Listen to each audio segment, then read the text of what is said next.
Bongino breaks silence in cryptic post about revealing the truth. Oh no. The One Big Beautiful bill coming up in just a second, but I do want to take you out to a story that we brought you a bit earlier, as we do have this post coming in, some calling it cryptic, from the Deputy Director for the FBI, Dan Bongino. I do want to read it to you in full. This is just a portion of it here. Please spare me. He says, during my tenure here as the Deputy Director of the FBI, I have repeatedly relayed to you that things are happening that might not be immediately visible, but they are happening.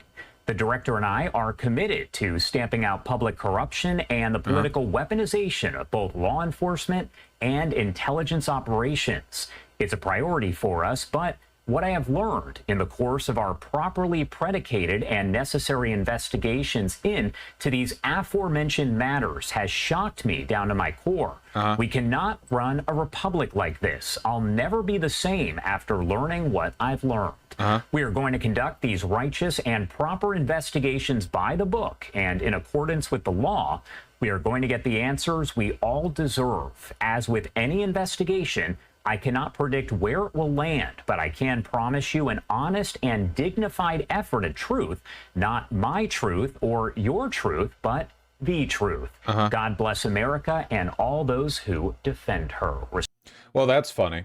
What do you think the odds are of him actually dropping anything? Because to me, they're pretty low. It is weird, though, because Bongino does seem to be like every time he comes out in public and makes a statement, he goes on Fox News and he basically cries about having to have a real job. Like, he literally multiple times he's gone on Fox News and he said, like, I have to work in an office. I don't see my wife until late at night. I have to do paperwork. Like, he seems to hate, you know, it's like a dog that catches the car, right? Taliban moment, literally. Yeah, you know, he wants to be, you know, fighting from the hills. He doesn't want to be doing paperwork in Kabul. So I don't know, maybe there's some real disillusionment there. I have no idea what's going to come of this, though. I feel like if this was some coordinated effort, like some next level distraction from the Epstein stuff, though, it would be a little bit more coordinated, right? It probably wouldn't just be his weird cryptic post. Maybe not, I don't know. Respectfully, Dan. Again, Dan Bongino posting that, but not specifying exactly what he is referring to. Reports did circulate of a recent disagreement between Bongino and Attorney General Pam Bondi over the Epstein files, that making headlines very recently here. Now, Laura Loomer was among the far-right activists saying that Bongino was planning to resign from his position, though obviously that did not happen. When asked about recent reports regarding that and any disagreements with FBI Director Kash Patel, Bondi explained that she would not discuss personnel issues, but did say she worked very closely with Patel. Again, Bongino not specifying what he's referring to. Bongino seems to me to be one of the more authentic members of the administration, in that he's authentically pathetic about the rigors of working a real job and authentically distraught that his position in the administration has caused him to lose cred with the podcasters. Like, he has openly complained about this, that like the way the Epstein files have been handled have made him look bad. That was one of the first big drops that came out. His argument with, was it Pam Bondi?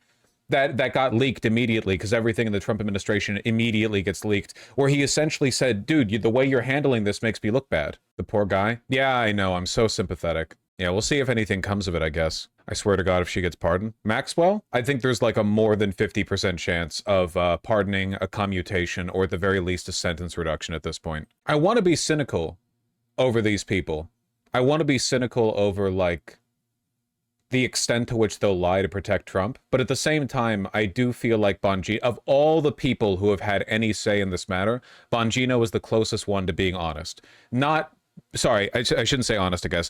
Authentic, not in the sense that he doesn't lie, he lies all the time, but in the sense that he has so poor control over his emotions that he would just, yeah, he's the weakest link. He would be the one to break with everything else and go, no, actually, this administration's cover-up is disgusting. But still, I doubt he'd say that, because if he was really planning on saying something like that, I feel like somebody within the administration would have, like, black-bagged him by now. Well, the beef is really over the handling of the Epstein investigation. And if you remember back in February and since then, the Attorney General has said publicly that there would be more information forthcoming. There would be more files released, promising that, you know, all of the things, nothing to see here. There was no base has been. He's so funny looking too. It's crazy. He has like podcaster phrenology. He has like crank podcaster facial structure. It's remarkable, you know? The conspiracism is written on him. He does not look like he should be in government. Asking for it, that they would get it. And then, of course, last Monday, you saw that extraordinary statement, unsigned statement from the Justice Department saying there was nothing to see here. There was no Epstein list, which is something that she said was on her desk previously. And so there's a lot of anger at the FBI, including Kash Patel and Dan Bongino, about having to own something that they believe the Attorney General caused, and that it's her screw-up, essentially, that they're having to take. I would trust even Alex Jones in government over Dan Bongino. No, I disagree, because Dan Bongino's an idiot. Alex Jones is smart and could probably do a pretty good job of lying for the administration. He'll say anything. Bongino actually lets his emotions control him. Do you have any idea how compromised he needs to be, how weak of a link in the chain, for him to have erupted at Pam Bondi over to handling the Epstein files because he thought it made him look bad? Assistant director of the FBI? Like, he's so concerned about his perceived authenticity. Alex Jones doesn't give a shit, dude. If he's making money, he doesn't give a shit. Bongino implied he could no longer work his position as long as Pam Bondi was there. The threat infuriated Trump, who spent the weekend fuming over both Bongino and FBI Director Kash Patel. God, I want something to happen. God, I want something to happen, dude. Trump just made a problematic Ghislaine Maxwell situation look even worse. A lot of critical coverage from the media, not from Fox, but CNN is essentially a right-wing rag. So it is nice to see. I've largely seen like Trump's visit to Scotland being described as like a fleeing, right? Like a hasty departure, you know, an attempt to escape the situation, which it totally is. A 5-day vacation to a golf course? Jesus. Well, we'll see if something comes of it. Not my beautiful Scotland, he's tainting it with his stench. Well, in fairness, the people there despise him, so there's that at least.